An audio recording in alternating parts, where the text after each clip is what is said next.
todos os dias, em vários lugares, de muitas maneiras. A violência é um fenômeno mundial, um problema social que desafia estudiosos, governos e toda a sociedade. Mas afinal, o que é a violência? Agressão à mulher ou mesmo um roubo na rua. É abuso sexual. Uma abordagem da polícia, por exemplo, nos guetos, nas favelas, segue todo um estereótipo e aí uma abordagem violenta como essa, tanto física quanto racial.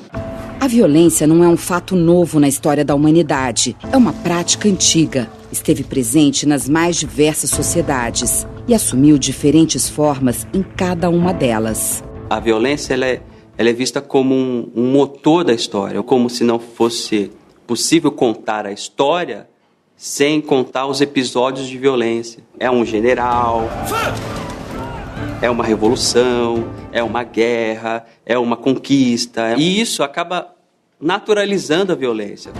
No Brasil, à época da escravidão, era comum açoitar os negros no tronco. Castigar os escravos era um direito de seus senhores reconhecido por lei. Havia capatazes nas fazendas que açoitavam os escravos. Qualquer movimento que parecesse uma rebelião ou uma contestação àquela ordem de trabalho imposta. O próprio escravo, ele era entendido como uma mercadoria, ele não era entendido como um ser humano. Se ele é uma mercadoria, eu posso fazer o que bem entender com ele. Essa é apenas uma das muitas práticas violentas que marcaram nossa história. Uma ideia naturalizada de que é tranquilo você agredir ou violentar uma pessoa para tentar atingir algum fim. A violência sempre causa algum dano a outro ser humano. Ela pode assumir várias faces e ser praticada de muitas formas. A violência física é fácil de ser reconhecida. Mas há outros tipos de violência que às vezes podem até passar despercebidos. Às vezes é um desrespeito com um ser humano, um senhor, uma senhora. No âmbito da violência simbólica, né, a chamada violência psicológica é uma delas.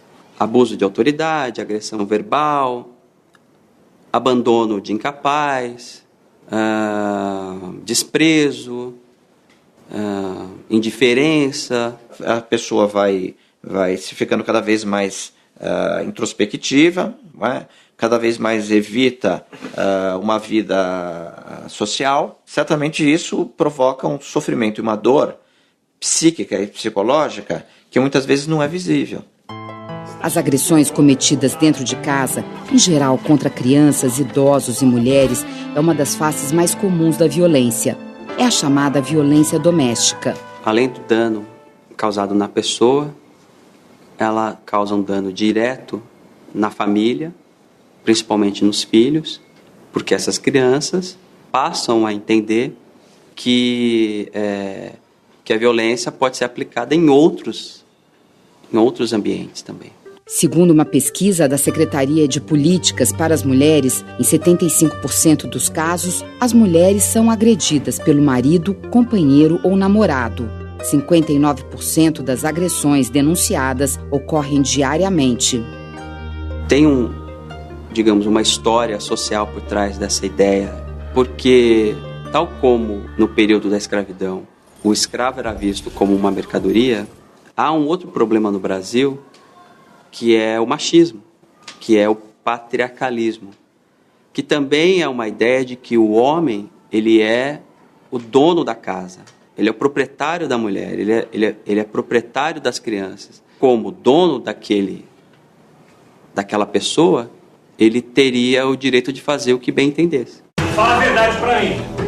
Fala a verdade. Para as mulheres, nem sempre é fácil admitir que são vítimas de violência e denunciar seus parceiros. A sociedade é machista. Então, a busca por ajuda não tem um reconhecimento social. Quando se começa a descobrir que era um problema de muitas mulheres, então não é mais um problema privado, é um problema público. Então, quando as mulheres tiveram coragem de vir relatar, não é? Contar os seus casos, contar o seu sofrimento, as suas angústias, isso muda. Hoje, no Brasil, existe uma lei para combater a violência contra a mulher. É a lei conhecida como Maria da Penha, em vigor desde 2006. Além de criar mecanismos para proteger as mulheres, a lei prevê punição para os agressores, inclusive com prisão.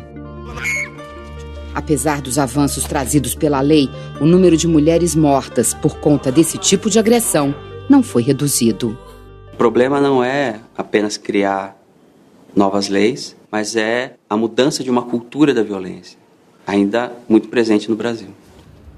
Não perceber o outro também é uma forma de violência. O sofrimento emocional de se sentir como quem não existe, não é? Ou não provoca reação nos outros, é uma coisa avassaladora.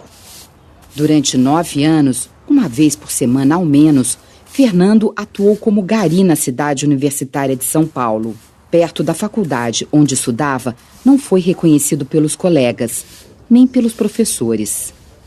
Primeira vez que eu falei com os garis sobre a minha sensação ruim de ter ficado, digamos, invisível diante dos meus colegas de faculdade, eles deram risada na minha cara. E eles olhavam para mim e diziam assim: você achou o quê? Que alguém ia te reconhecer com essa roupa? Eles nem olham na cara da gente. Não tem como saber quem é você. A experiência que fez parte de suas pesquisas de mestrado e doutorado virou livro e revelou que a violência pode ser muito silenciosa. Se eles existem e nós não enxergamos, o problema é nosso.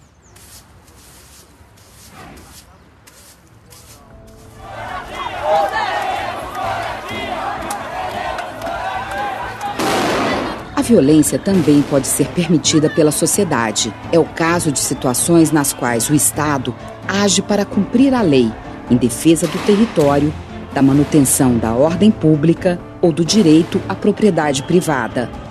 Nesse caso, a violência é considerada legítima e o Estado é quem pode usá-la. Foi o pensador alemão Max Weber, considerado um dos fundadores da sociologia, quem melhor definiu a violência considerada legítima. Para ele, o Estado é uma relação de homens dominando homens, mantida pela violência legítima, isto é, considerada como legítima. Weber ele estabelece que numa associação de qualquer pessoa, ela pode ser feita por livre e espontânea vontade ou com imposição e submissão. Em ambos os casos, na verdade, você pode observar uma relação de dominação, ou seja, uma parte da população, um grupo, domina o outro. Pode ser que a violência surja como uma maneira de manter essa relação, essa ordem. De uma maneira tradicional, quer dizer, porque sempre foi feito, né, que é o caso de reis, enfim, líderes que não são questionados porque a ordem sempre foi essa, e de uma maneira que ele chama de carismática. O líder ele tem uma condição especial, uma pessoa diferenciada, e por isso as pessoas o seguem. A violência legitimada racionalmente ou juridicamente, o principal exemplo a gente vê no Estado moderno, em que a polícia tem, até certo ponto, o direito a um uso de força física para manter a ordem e o respeito às leis. No cotidiano, a violência assume muitas formas. Sofrimentos, carências, constrangimentos. E a desigualdade pode ser uma das chaves para entender melhor esse fenômeno. Não só a desigualdade do ponto de vista da renda, mas também a desigualdade do ponto de vista do acesso aos direitos. Você tem o direito à educação, o direito à saúde, mas ele não é distribuído igualmente por toda a população. As classes populares não têm a proteção pública que muitas vezes as classes médias e altas têm. E você, o que pensa a respeito? Há caminhos para superar a violência? Acredito que começa tudo com a educação. Escolas justas para todo mundo, faculdade para todos. O cara que tem a oportunidade de poder estudar, trabalhar e ter uma visão melhor do futuro, ele não vai pro lado da violência, que sabe que o caminho é duro e dificilmente tem volta, né?